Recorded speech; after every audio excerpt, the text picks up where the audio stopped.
para hablar un poquito de lo que es la misericordia y la compasión del Señor para con Amén. nuestras vidas. Amén. Y vamos a hablar un poquito de lo que es la provisión misericordiosa de Dios. Y le voy a pedir ahí al Mauricio o al que primero encuentre Números 33:15. Amén. Números 33:15. Y vamos a hablar un poquito de este tema de la compasión y la provisión de Dios, que siempre está pendiente de todo. El Señor está siempre pendiente de todo. Y aquí vamos a ver cómo Él se preocupa. Mauricio. 35, Ya, 15, Mauricio. ya, Ahora ahora sí, sí. yo lo leí mal. Dice, estas 6 ciudades serán de refugio para los hijos de Israel y para el extranjero y el que more entre ellos, para que huya allá cualquiera que hiriere de muerte a otro sin intención. Amén. Mire, vamos a hablar de las ciudades de refugio. Las ciudades de refugio que Dios proveyó en el Antiguo Testamento para ciertos casos. Y vamos a partir por esto. ¿Cómo ve Dios la culpabilidad por el derramamiento de sangre? ¿Verdad? Es un tema bien interesante. ¿Por qué? Porque finalmente Dios considera que la vida humana es sagrada. Hoy día en la clase decíamos que hay eh, textos en la Biblia que son eh, sujetos a interpretación, pero los 10 mandamientos no son sujetos a interpretación, se deben entender literalmente como está escrito. Dice, eh, no matarás, y eso no se discute, no tiene ninguna interpretación, no es digno de interpretación, está clarito como el agua, ¿verdad? Así que no matarás, por lo tanto, para Dios la vida humana preciosa, es preciosa, ¿verdad? Pero ¿qué fue lo que pasó? Y aquí vemos el primer homicidio que pasa, ¿no es cierto? Cuando se levanta Caín y mata a su hermano y derrama la sangre de su hermano, ¿verdad? En tierra, y Dios le reclama y le dice, la sangre de tu hermano está clamando a mí desde el suelo. Dios le habla a Abel. ¿Qué hiciste con tu hermano? Y Caín le dice, ¿soy yo acaso guarda de mi hermano? No, pero Dios le dice, mira, es como que uno no puede, hermano, hacer nada sin que Dios lo vea. Dios ve todo lo que hacemos. Dios ve todo. Entonces le dice, yo no tengo idea, ¿acaso yo soy el guardián de mi hermano? No, le dice, pero la sangre de tu hermano está clamando a mí desde la tierra. ¿Por qué? Porque para Dios la vida siempre ha sido eh, de mucho valor. Por eso es que envió a Jesús para que nosotros tengamos vida en abundancia, dice su palabra. Amén. Ahora, ¿cómo se destacó el respeto de Jehová a la vida después del diluvio? ¿Verdad? El respeto, dice, de Dios a la vida humana se destacó cuando Noé, hombre justo, y su familia salieron, ¿no es cierto?, del arca como los únicos sobrevivientes del diluvio, ¿verdad? En ese entonces Jehová dice, añadió la carne animal a la dieta del hombre. En ese entonces, porque antes el animal no se comía, pero no la sangre. Porque, ¿qué es lo que dice Dios? La sangre de sus almas yo la voy a reclamar, porque la sangre fue hecha para expiar los pecados de la humanidad, ¿verdad? También Dios decretó, dice, su sangre de sus almas la reclamaré. De la mano de toda criatura viviente la reclamaré. Y de la mano del hombre, de la mano de cada uno que es su hermano, reclamaré el alma del hombre. Entonces cualquiera que derrame la sangre del hombre, por el hombre, dice, será derramada su propia sangre porque a la imagen de Dios, él hizo al hombre. ¿Ya? Jehová concedió al familiar más cercano de la víctima el derecho de dar muerte al homicida cuando lo encontrara. Le decía, ¿mataron a tu familiar?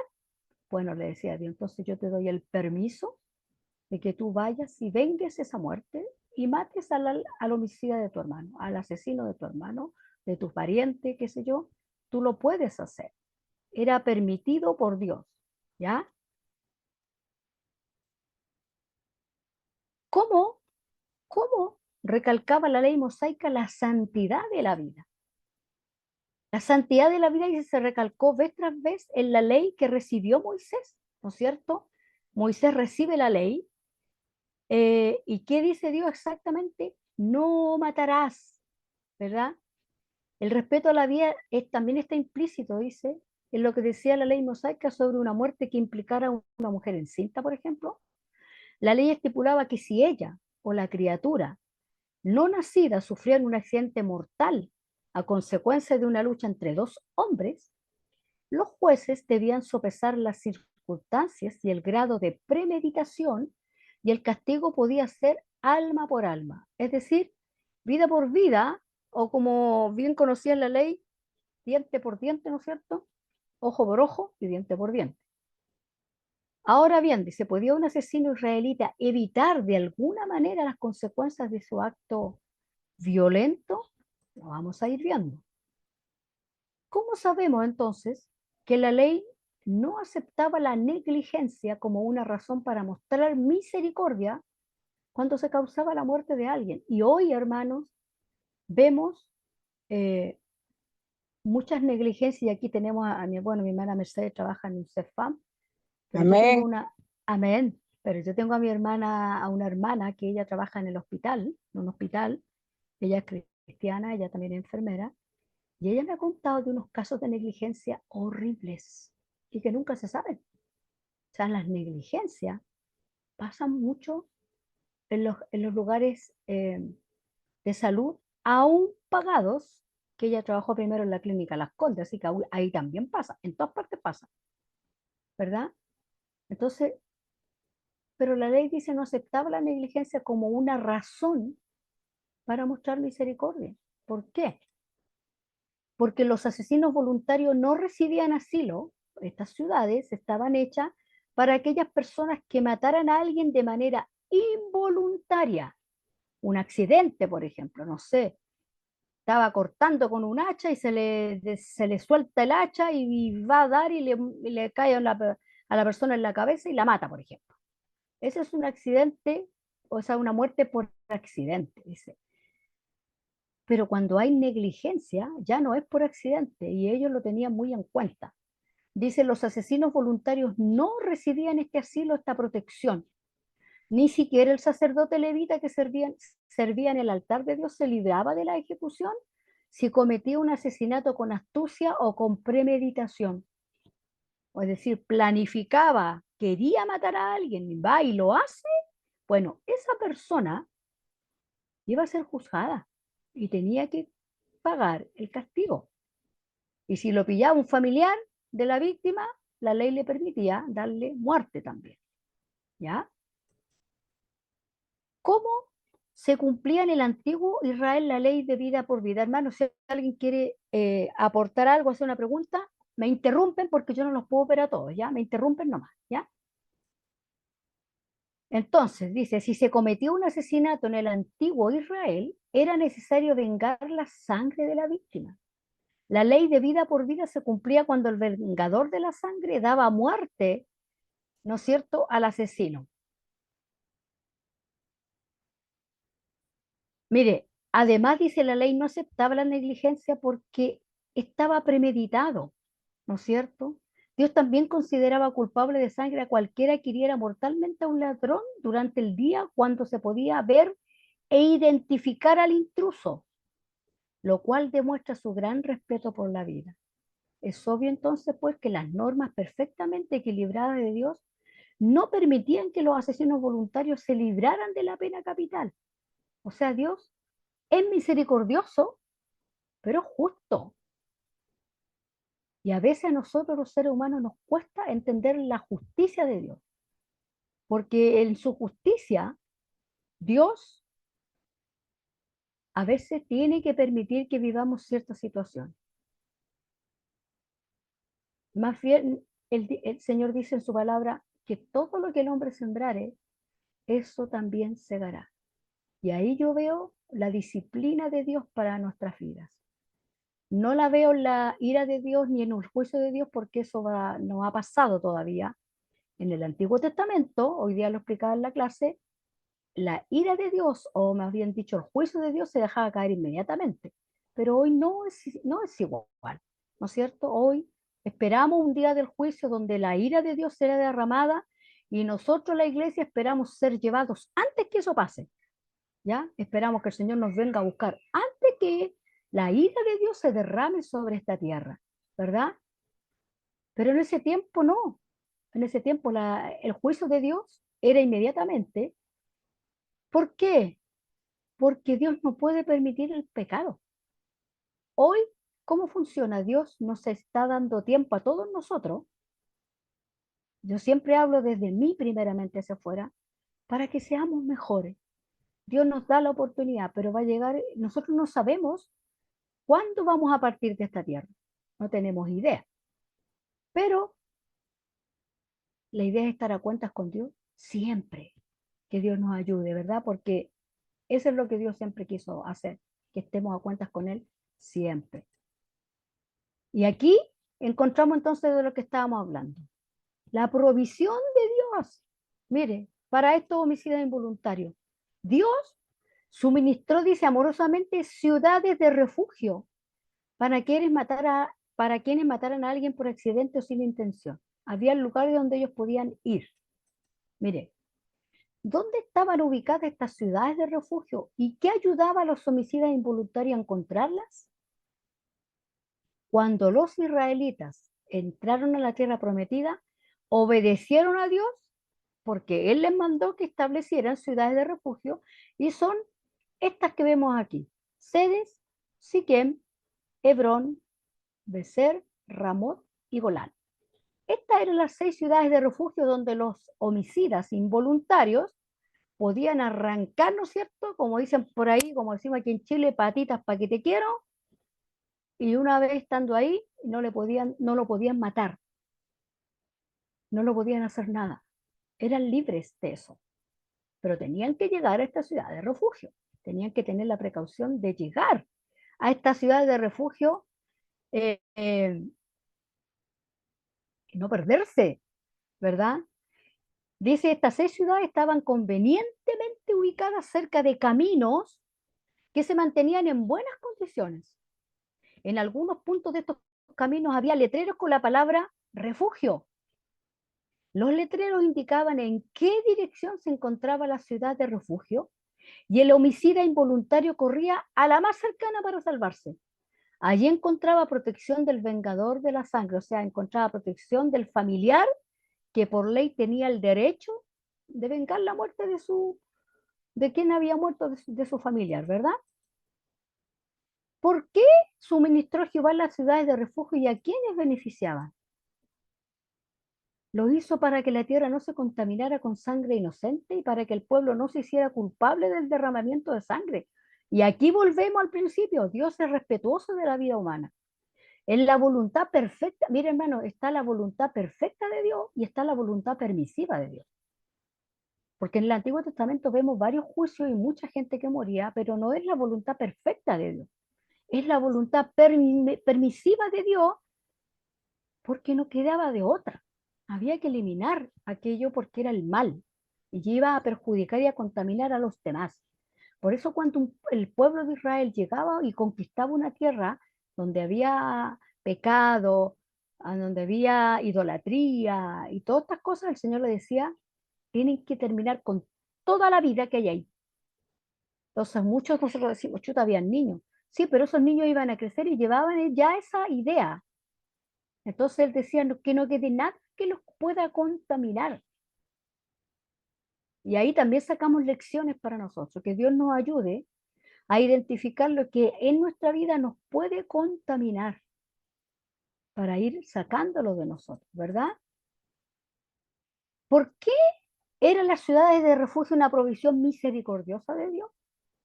Fue una provisión misericordiosa de Jehová, Dios, el que el homicida involuntario pudiera huir a una de estas ciudades de refugio. Mire, dice aquí la gráfica, nadie tenía que viajar más de 50 kilómetros para llegar a una de ellas. Los levitas se aseguraban de mantener en buen estado y bien señalizados los caminos que conducían a las ciudades de refugio. Y este es un buen punto de los levitas, ¿ah? Porque a veces pensamos que los levitas son solo los que cantan y no es así. Los levitas trabajaban con el sacerdote en el templo y ellos hacían todo, todo.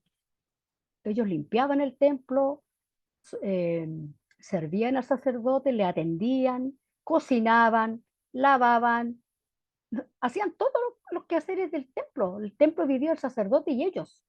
Había que limpiar, había que hacer comida, había que estar, cuando iba la gente al templo, había que estar en la puerta, había que tocar música, había que hacerlas todas. Ese es un levita. Uno que canta solamente no es un levita, es un hermano que canta al Señor, que tiene la gracia y el don dado por Dios de cantar. Pero no es un levita. Un levita es uno que hace muchas funciones, ¿ya? Muchas funciones. Y parte de esas funciones era cantar, porque tenían que hacer todo en el templo. El sacerdote solamente oficiaba, pero los levitas hacían todo, lo mismo que en la iglesia de nosotros. Hay hermanos que hacen una cosa, hacen otra, hacen otra. Bueno, en ese tiempo los levitas tenían que hacer todo lo que nosotros hacemos hoy en la iglesia.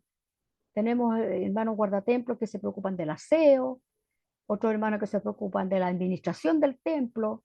Bueno, en ese tiempo era más trabajo porque el sacerdote vivía en el templo y había que atenderlo. Y eso hacían los levitas, ¿verdad? Tenían, tenían harta pela. Tenían harta pela.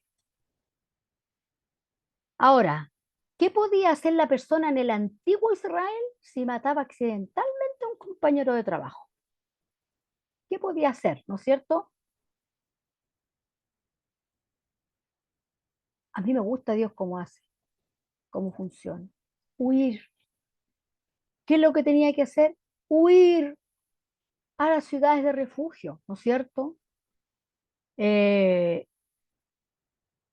Cuando hiere a su semejante sin saberlo y no le tuviera odio y no le tuviere odio anteriormente, o cuando vaya con su semejante al bosque a recoger leña y haya levantado la mano para dar un golpe con el hacha y cortar el árbol, y la parte del hierro del hacha se sale y le mate al otro, es un homicidio involuntario, por lo tanto tiene que huir. Esto lo encontramos no lo busquen, pero para que tengan referencia, lo encontramos en Deuteronomio 19, el 4 y el 5. Sin embargo, aunque usted llegara, dice, a la ciudad de refugio, no es que tampoco la persona que llegara a la ciudad de refugio estaba libre de polvo y paja. Había un protocolo que había que seguir, ¿verdad? Y lo vamos a ver. ¿Qué procedimiento se seguía cuando el homicida involuntario llegaba a esta ciudad de refugio? Aunque se le recibiera hospitalariamente, tendría que presentar su caso a los ancianos en la puerta de la ciudad de refugio, ¿verdad? Tenía que establecer que él lo había hecho involuntario, tenía que probarlo, ¿verdad? ¿Y qué es lo que hacían los ancianos? Sopesarían cuidadosamente su relación con la víctima, si acaso lo odiaba, si le tenía malas, si habían tenido problemas. En ese caso, dice, los ancianos tendrían que entregarlo al vengador de la sangre si ellos encontraban que había sido una muerte premeditada. O sea, también dentro de estas ciudades de refugio, no era llegar y entrar y listo, porque si no cualquiera entraba, pues hasta los culpables podían entrar ahí. No, no, no. Habían en la puerta hombres que lo recibían y dentro habían estos sabios, ¿no es cierto? Que eran los ancianos que investigaban el asunto. Pues sería re fácil, ¿no es cierto? Investigaban el asunto. De igual manera, los ancianos cristianos de hoy dicen que atienden asuntos judiciales, deben conocer bien las escrituras y obrar en conformidad con ellas y tomar en consideración la actitud y conducta anteriores del pecador. Bueno, eso en la ley se hace, ¿ah? Cuando se juzga a una persona se le ve si tiene antecedentes previos y cuando tiene, como se dice, irreprochable conducta anterior, se le juzga con menos severidad, ¿verdad? Entonces, ¿qué hacían los ancianos? Mediante una indagación bondadosa, los ancianos de la ciudad tratarían de averiguar si usted acechó a la víctima, por ejemplo, ¿ya? Si la atacó estaba escondido y la atacó para querer matarla, en ese caso la persona merecía morir. Los ancianos tendrían que saber especialmente si había enemistad o había algún problema entre ellos. Dice, supongamos que los ancianos los declararan inocentes y los devolvieran a la ciudad de refugio. ¿Cuánto agradecería esa misericordia? Porque tenía que haber un juicio igual, porque si no la cosa sería, como decimos aquí en Chile, al lote cebolla, y no es así. Igual los ancianos, esta persona que entraba a la ciudad de refugio, lo sacaban los ancianos protegidos y lo juzgaban, y él tenía que probar que había sido involuntario, ¿ya? Para luego que lo volvieran a la ciudad y para que pudiera estar ahí, ¿verdad? Así que la cosa no era llegar y entrar y nada más, no era tan así. ¿Qué asuntos debían establecer los ancianos durante un juicio? ¿No es cierto? Ver si tenía antecedentes pasados, ¿verdad? Lo que decíamos. ¿Y cuáles eran las restricciones que se le imponían al homicidio involuntario? El homicidio involuntario tenía que permanecer en la ciudad de refugio a una distancia de 1000 codos, que son unos 400 metros, de las murallas, ¿ya? Tenía que permanecer a cierta distancia, ¿verdad? Porque si traspasaba esos límites, se podía encontrar con el vengador de la sangre. En esa circunstancia, cuando el hombre traspasaba esos límites, el vengador de la sangre tenía el derecho de ejecutar al homicida con impunidad, o sea, lo podía matar y no le iba a pesar, no lo podían juzgar, era legal. Pero el homicida no estaba atado ni encarcelado. Como residente de la ciudad de refugio tenía que aprender un oficio, tenía que trabajar y tenía que ser un miembro útil a la comunidad. Es lo que a veces decimos hoy. Los presos deberían de trabajar para ganarse el pan, porque finalmente son alimentados con el dinero de todos nosotros los contribuyentes y van a ir a hacer nada. Pero en este caso, los que entraban a la ciudad de refugio y probaban que eran inocentes, que habían matado involuntariamente, se quedaban ahí, tenían que aportar, trabajar, y si no sabían hacer nada, tenían que aprender, les enseñaban, no iban de vagos a que los alimentaran, tenían que trabajar y aprender un oficio, ¿verdad? Es interesante, porque podemos sacar muchas lecciones para el hoy de la política, del país y para nuestras propias vidas, ¿verdad? ¿Cuáles eran los posibles efectos de las restricciones que se imponían al homicidio involuntario? Primero, le recordaban que había causado la muerte de alguien, que no lo olvidara, porque no porque estaban ahí, era como, ah, ya lo hice, no, no, no. Tenía que saberlo y hacerse cargo de eso mentalmente y moralmente. Y lo más probable es que considerara sagrada la vida humana el resto de su vida. O sea, que de eso él tenía que aprender que Dios dijo que la vida humana era sagrada y que no había que matar, ¿no es cierto? Ahora, ¿cuánto tiempo podía permanecer en la ciudad de refugio? Dice que probablemente toda su vida alguno, pero de todas formas, dice la ley estipulaba que él debería morar en su ciudad de refugio hasta la muerte del sumo sacerdote, que estuviera de turno en ese momento.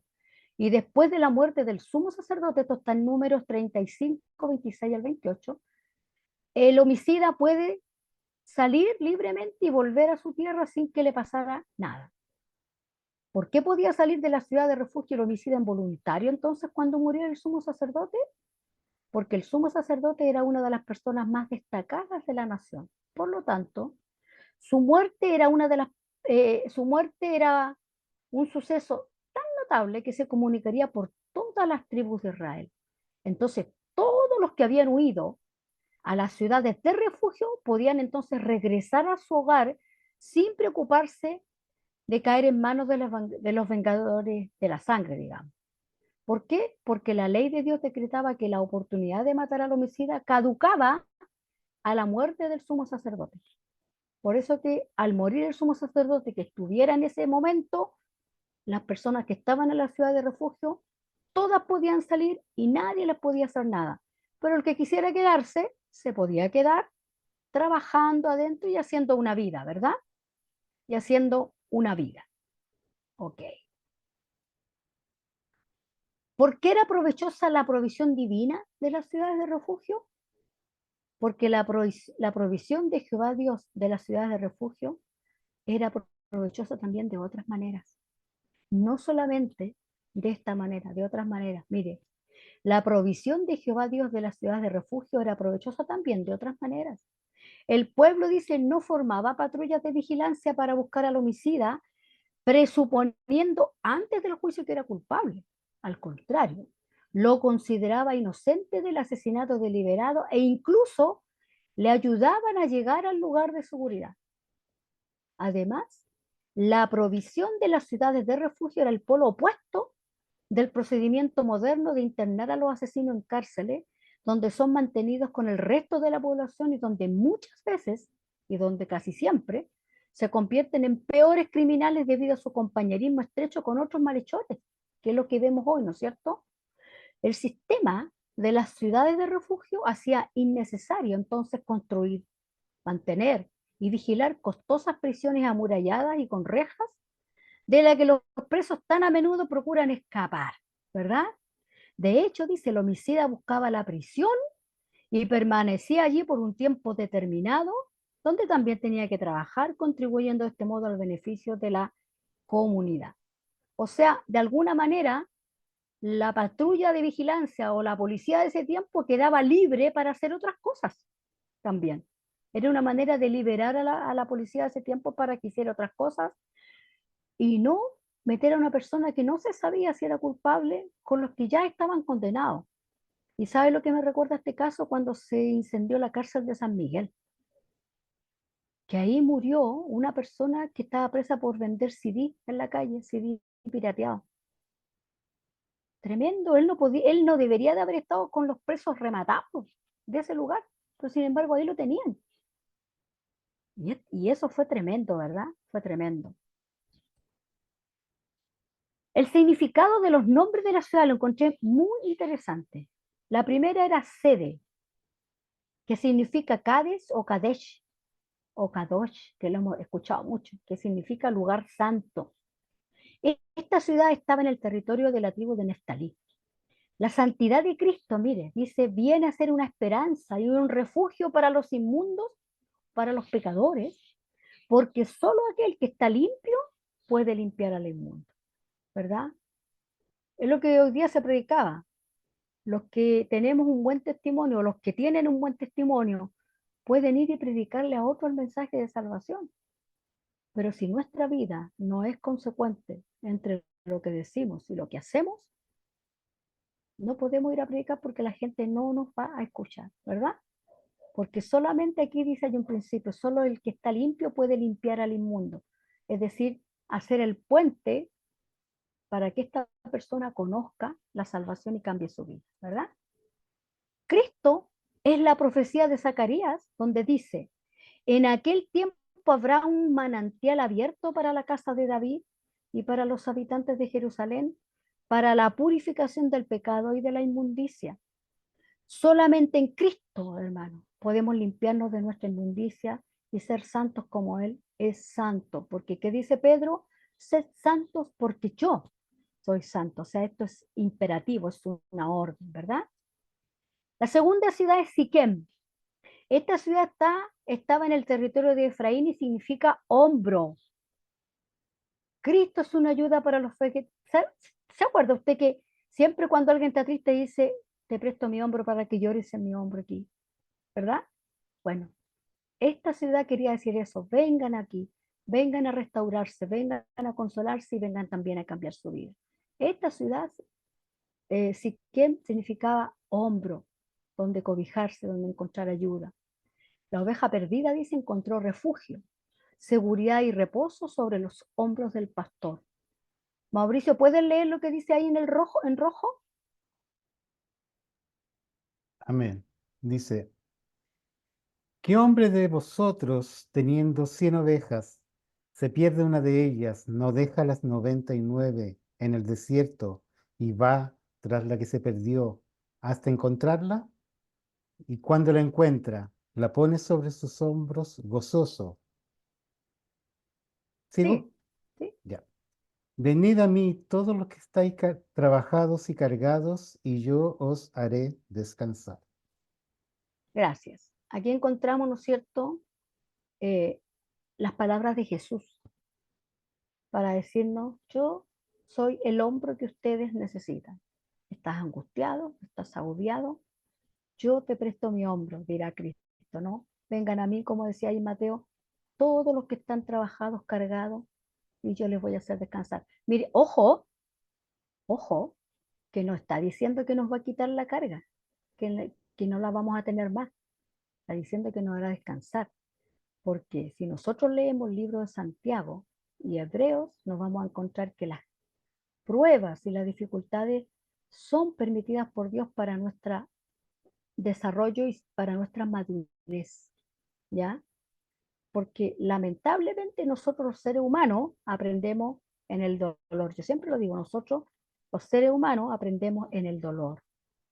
Y también nos sirve el dolor, hermano, no solamente para aprender de nosotros y cambiar nuestra vida, sino que también nos sirve para entender a otro que está sufriendo, a otro y comprenderlo. Porque la empatía tiene que ver mucho con que yo sé lo que tú estás viviendo porque yo ya lo viví, ¿verdad? Es más fácil entender a alguien cuando uno ya ha pasado por ahí, entender a la otra persona, ¿verdad? Ay, me salí de acá, ya. La otra ciudad era Hebrón. Esta ciudad estaba en el territorio de Judá y significa comunión, unidad, armonía, amistad, consuelo y seguridad. Eso significa el nombre de esta ciudad. Un refugio, comunión, dice, para aquellos que están sin hogar. Somos seres sociables, necesitamos la comunión para ser felices, pero la única comunión que nos da la felicidad y satisfacción es la de Cristo y su iglesia. El hombre sin Cristo está fuera del hogar como el hijo pródigo, pero puede encontrar hogar hasta que acude a él. Hermana Mónica, ¿puede leer ahí lo que está en rojito usted o alguien que pueda leer ahí?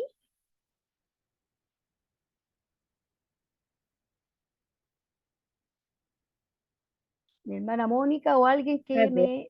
Hermana Mónica, a lo que ver, está en a rojito. ver, a ver, que voy a ver si puedo porque está muy con mi ¿No lo ve teléfono. bien? ¿No lo ve bien? Es que no lo puedo, no lo puedo Ya, agrandar, no hay problema, no se se preocupe me, entonces. me- se me Si distorsiona la imagen. no se Primero de preocupe. Juan 1, Yo lo leo. 3. Ah, la Ah, Evelyn la Evelyn lo va a leer. Ya, ya, Evelyn. ya, ya. Dice, Primera de Juan 1:3. Lo que hemos visto y oído, eso os anunciamos, para que también vosotros tengáis comunión con nosotros. Y nuestra comunión verdaderamente es con el Padre y con su Hijo Jesucristo. Hebreos 10:25. No dejando de congregarnos como algunos tienen por costumbre, sino exhortándonos y tanto más cuando veis que aquel día se acerca. Amén. Gracias, Evelyn. ¿Se dan Ya. cuenta cómo el nombre de esta ciudad habla de lo que nosotros hoy también tenemos que hacer? Toda la Biblia es inspirada por Dios y todo nos sirve. ¿Aplicamos esta palabra a nuestra vida el día de hoy? Claro que sí. Tenemos que estar en comunión, tenemos que estar con nuestros hermanos, tenemos que congregarnos. Es necesario porque la iglesia fue establecida por Cristo para que hagamos nosotros vida de iglesia, seamos el cuerpo de Cristo y funcionemos como el Señor quiere que funcionemos, ¿verdad? Amén. La otra ciudad se llamaba Becer. Becer está en el territorio de Rubén y significa fortaleza, un refugio para los indefensos. El hombre dice no solamente es pecador, sino también está indefenso e impotente. En el caso del homicida, la ciudad de refugio le ofrece protección y seguridad con tan solo acudir ahí. Así nosotros, para obtener refugio y protección, necesitamos acudir a Cristo. Él es nuestro refugio y fortaleza. El salmista dice, Dios es nuestro amparo y fortaleza, nuestro pronto auxilio en las tribulaciones. Y Proverbios dice, torre fuerte es el nombre de Jehová. A él correrá el justo y será levantado. Así como corrían estos homicidas involuntarios a las ciudades de refugio, así nosotros tenemos que correr al Señor, ¿no es cierto? Mire, dice aquí que ninguna fortaleza nos puede dar la seguridad que Cristo nos puede dar. Los de Jericó confiaron en su muralla, pero ¿cuál fueron derrotados finalmente? Pero la seguridad y refugio que nos da Cristo nunca puede ser traspasada o violada. Nunca. ¿Qué hicieron los de Jericó? Construyeron una tremenda muralla. ¿Y qué hicieron los judíos, los hebreos? Cantaron, dieron vuelta y chao. Hasta ahí llegó la muralla, ¿verdad? Porque todo lo que es del hombre es incompleto e imperfecto. Pero el Señor es nuestro perfecto refugio. Es nuestro perfecto consuelo, nuestro perfecto ayudador. Y es porque estas ciudades eran también una oportunidad para que esta persona que había cometido un crimen de manera involuntaria pudiera volver a hacer su vida, pudiera volver a comenzar. Bueno, hemos fallado, hemos faltado al Señor. Mire, el Señor siempre nos da la oportunidad de volver a empezar mientras abramos los ojos por la mañana, hermano. Esa es la oportunidad que me da a mí el Señor para yo mirarme hacia adentro y ver qué cosas tengo que corregir, porque tengo que corregir muchas cosas, y me voy mirando. Yo siempre le digo, Señor, gracias porque tú me has permitido abrir los ojos y me has dado la oportunidad de corregirme, de ser mejor, ¿verdad? La otra ciudad era Ramot, y Ramot, que estaba en el territorio de Gad, significa exaltado o elevado. Los lugares altos son un refugio para las inundaciones y los ataques. Hoy, en los lugares costeros, la gente cuando hay un temblor, ¿dónde arranca? A los cerros. Por si hay un tsunami, ¿verdad? Arranca a los cerros.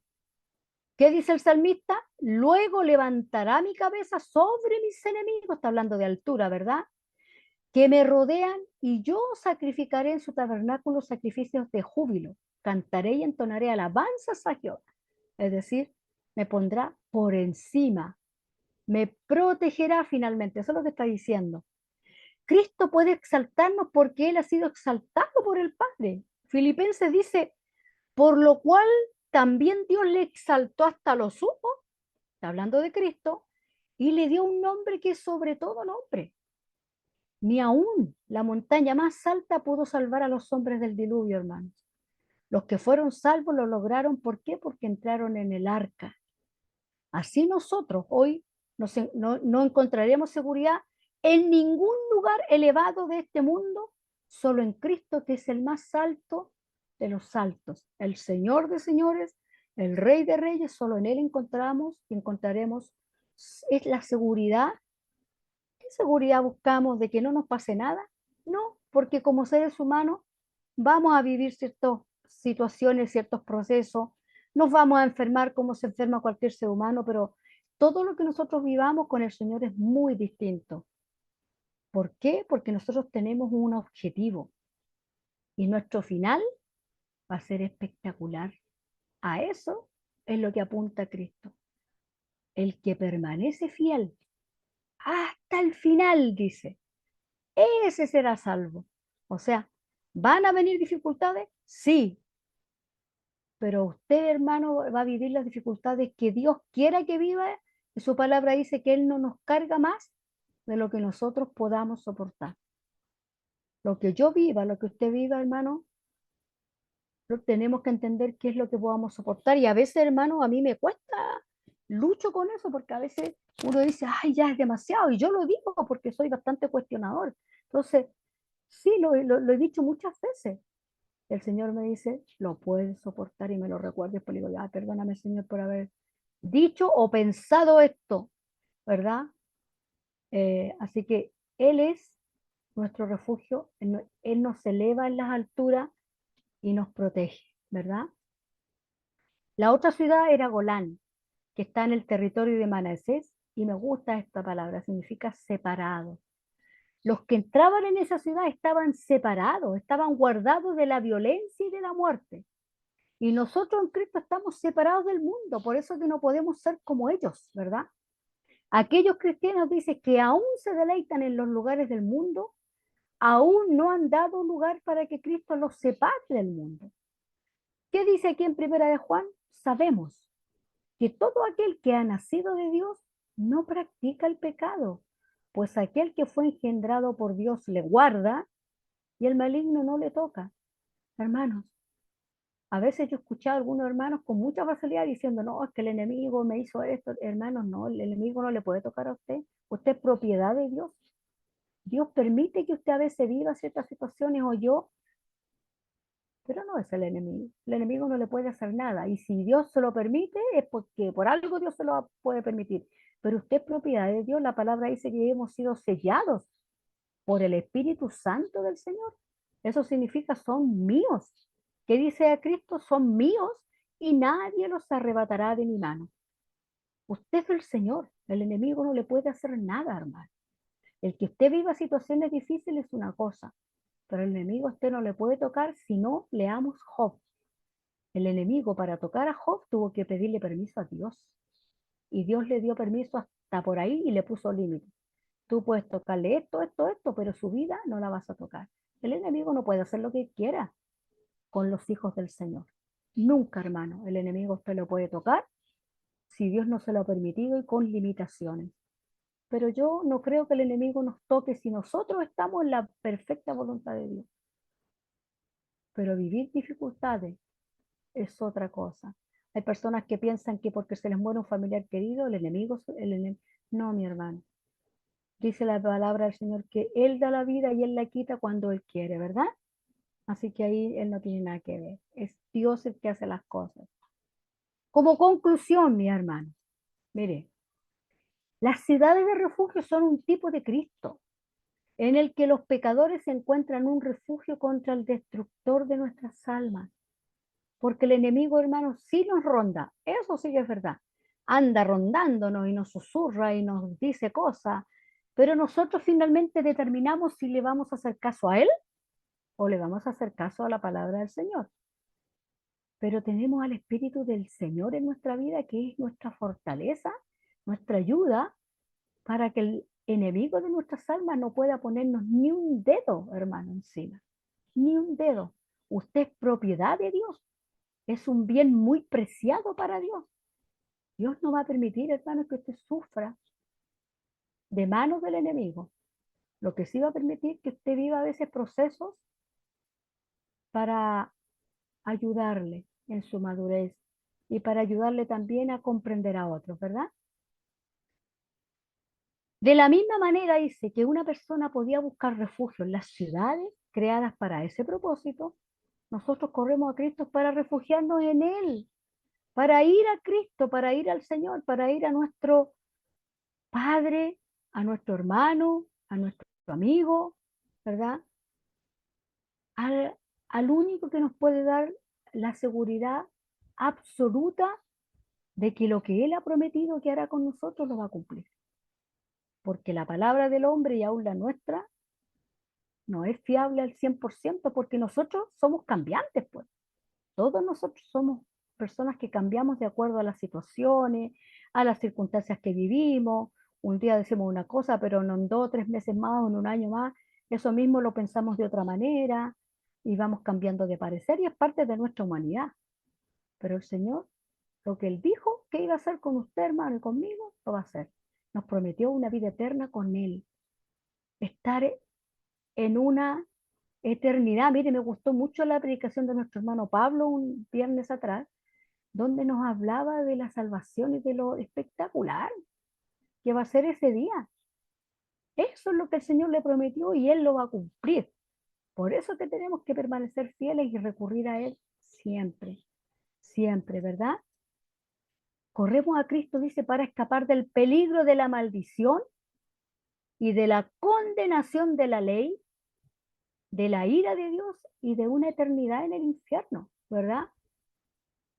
Porque un día, como decíamos anteriormente, se va a dejar caer la ira de Dios, pero los hijos del Señor van a ser sacados de la tierra y no vamos a vivir esa ira de Dios, ¿verdad? ¿Por qué vamos a ser libres de la ley? Porque la ley no nos salva, la ley nunca salvó a nadie. La función de la ley solo fue decirle al hombre lo que no tiene que hacer, lo que está mal, pero no le da la solución. La solución es Cristo, ¿verdad? El Señor. En el Antiguo Testamento, ¿cuál era la solución para el pecado? Los sacrificios, ¿verdad? Pero ahora tenemos el sacrificio perfecto que es Cristo. Solamente Cristo nos da un refugio contra estas cosas y debemos correr solamente hacia Él. Así como las ciudades estaban a disposición de todos los que escapaban a ellas en busca de seguridad, es Cristo quien ofrece seguridad a todos los que se acercan a Él en busca de refugio del pecado y del castigo del pecado. Él nos libra del castigo del pecado si permanecemos en Él, ¿verdad? En nuestra mayor seguridad. El propósito de Dios al establecer ciudades de refugio era propiciar una vía de escape al que era acusado por un crimen cometido, mire, sin intención. Y esto lo encontré genial, hermano. Las ciudades de refugio ilustran la protección de Cristo al que es acusado y perseguido injustamente y el castigo a quien realmente es culpable.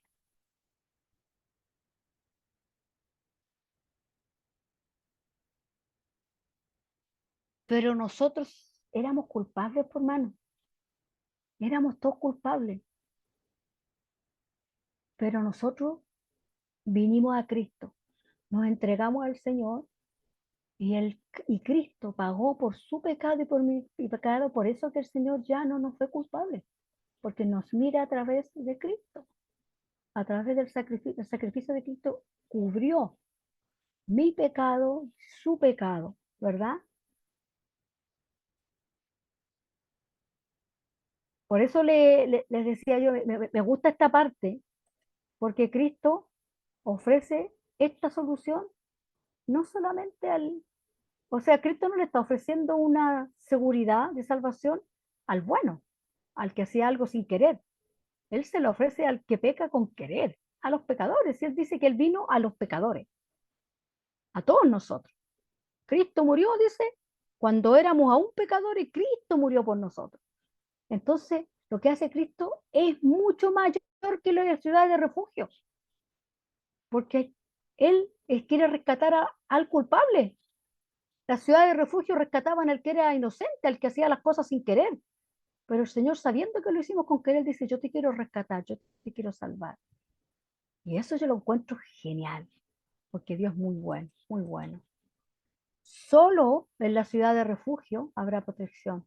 Solo en Cristo usted encuentra protección y yo encuentro protección. Las ciudades de refugio eran para el israelita y para el extranjero. ¿Por qué? Porque Dios no hace acepción de personas.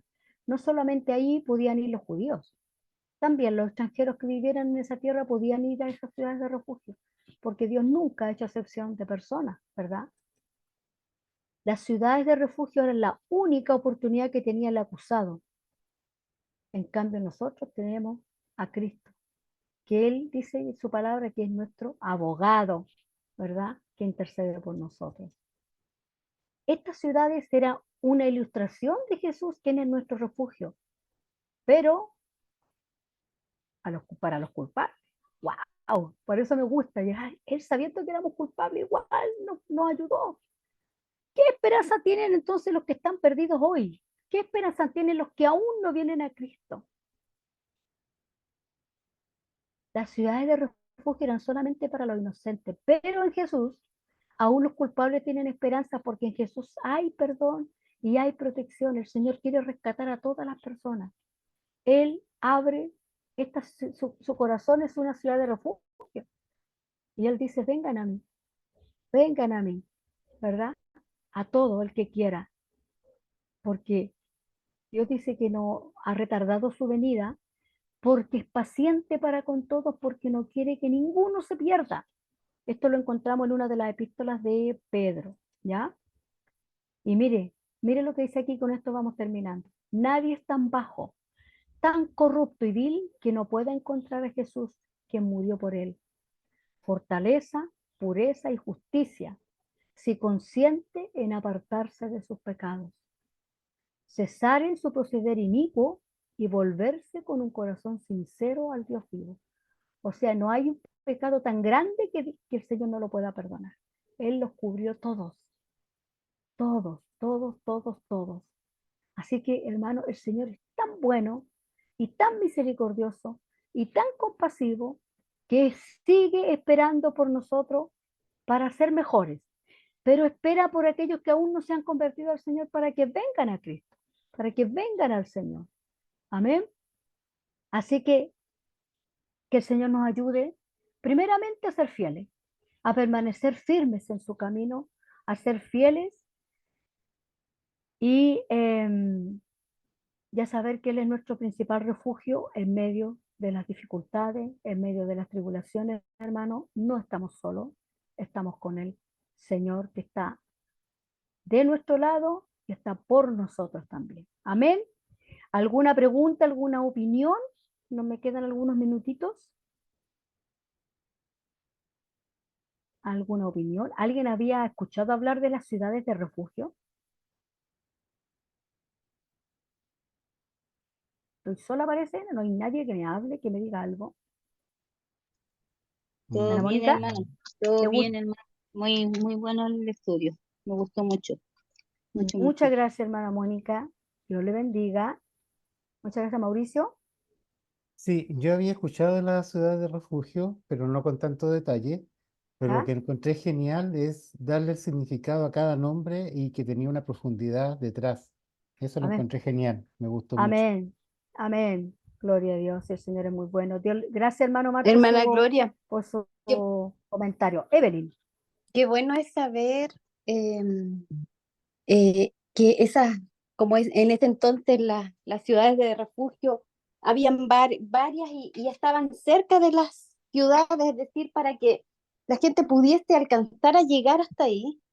Qué bueno es poder graficarlo al día de hoy, es decir, el Señor está tan cerca y es tan cerca y ofrece ser nuestro refugio y de repente cuando vemos todo tan mal y como inclusive lo vemos tan lejano, pero Él nos grafica que así como esas ciudades, Él está cerca para donde estés o en la situación que uno esté, podamos llegar.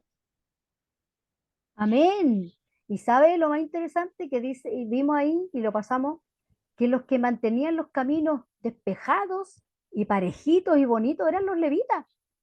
Los levitas se preocupaban de que el camino estuviera Así es, expedito para que la gente llegara al Señor. Genial, Evelyn, ¿cierto? así es, así es. Genial. Dios, nuestro Dios es genial. Yo siempre digo, Él es espectacular. Es espectacular. Así que, hermanos, espero que esta lección se grabe en su corazón, en su vida, en mi vida, y Dios nos ayude a superarnos cada día, porque todos somos seres humanos, hermano, y todos tenemos nuestras debilidades, pero con el Señor tenemos que irnos superando. Yo siempre digo, y de a poquito ir nivelando siempre hacia arriba. Amén.